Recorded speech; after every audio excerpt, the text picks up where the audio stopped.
दोस्तों, सालों पहले लखनपुर नाम के राज्य में भीमा नाम के राजा का शासन हुआ करता था। वो बहुत महत्वाकांक्षी था और अपनी प्रजा से बहुत प्यार करता था। उनके राज्य में चारों ओर खुशहाली थी, लेकिन राजा रानी खुद हमेशा दुखी रहते थे।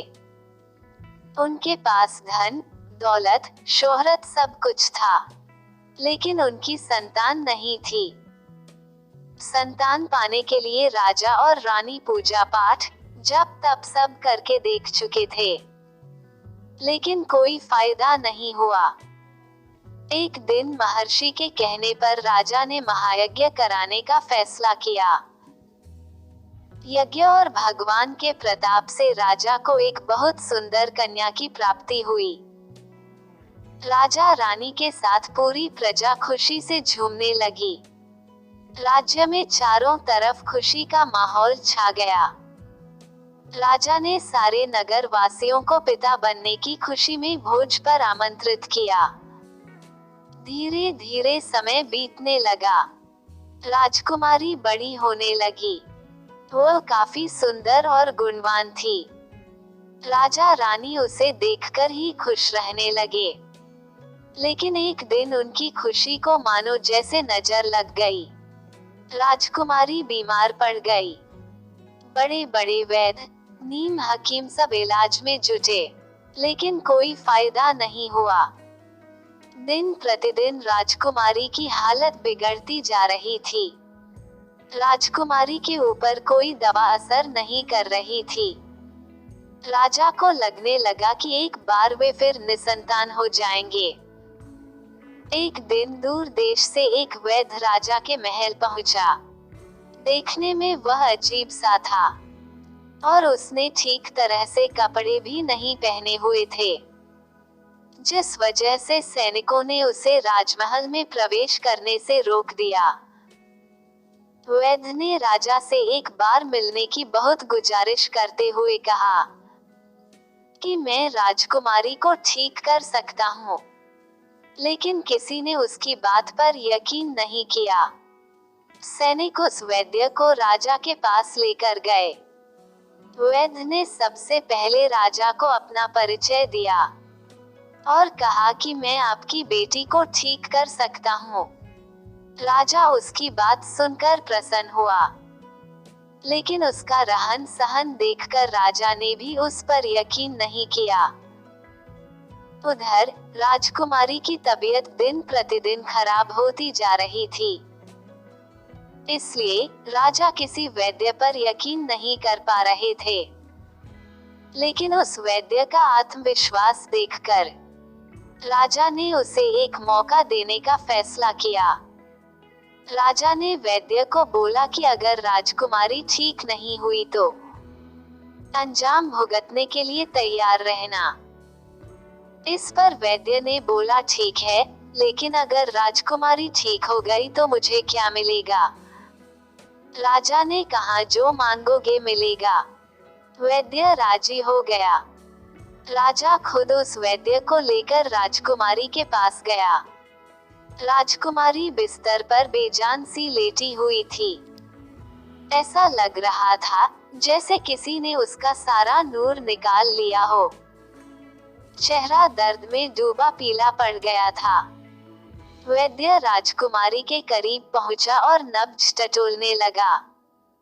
फिर उसने थैले से जड़ी बूटियों से तैयार दवा की पुड़िया निकाली और राजकुमारी के मुंह में डाल दिया। वैद्य ने राजा और रानी से बोला कि आपकी बेटी जल्दी ठीक हो जाएगी। वैद्य की बात सुनकर राजा रानी के मन में बेटी के ठीक होने की एक उम्मीद की किरण जाग उठी। ऐसे ही इलाज करते हुए 2 महीने बीत गए। धीरे धीरे राजकुमारी की हालत में सुधार होने लगा। उसके चेहरे की चमक लौटने लगी। राजा रानी के चेहरे की खुशी भी झलकने लगी।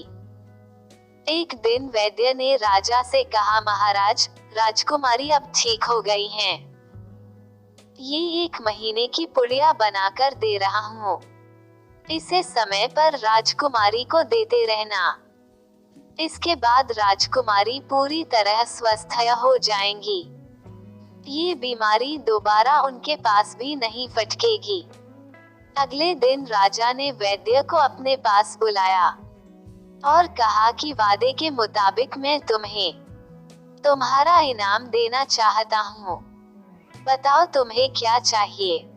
वैद्य बोला, सोच लीजिए राजा जी, आप अपने वादे पर कायम रह पाएंगे।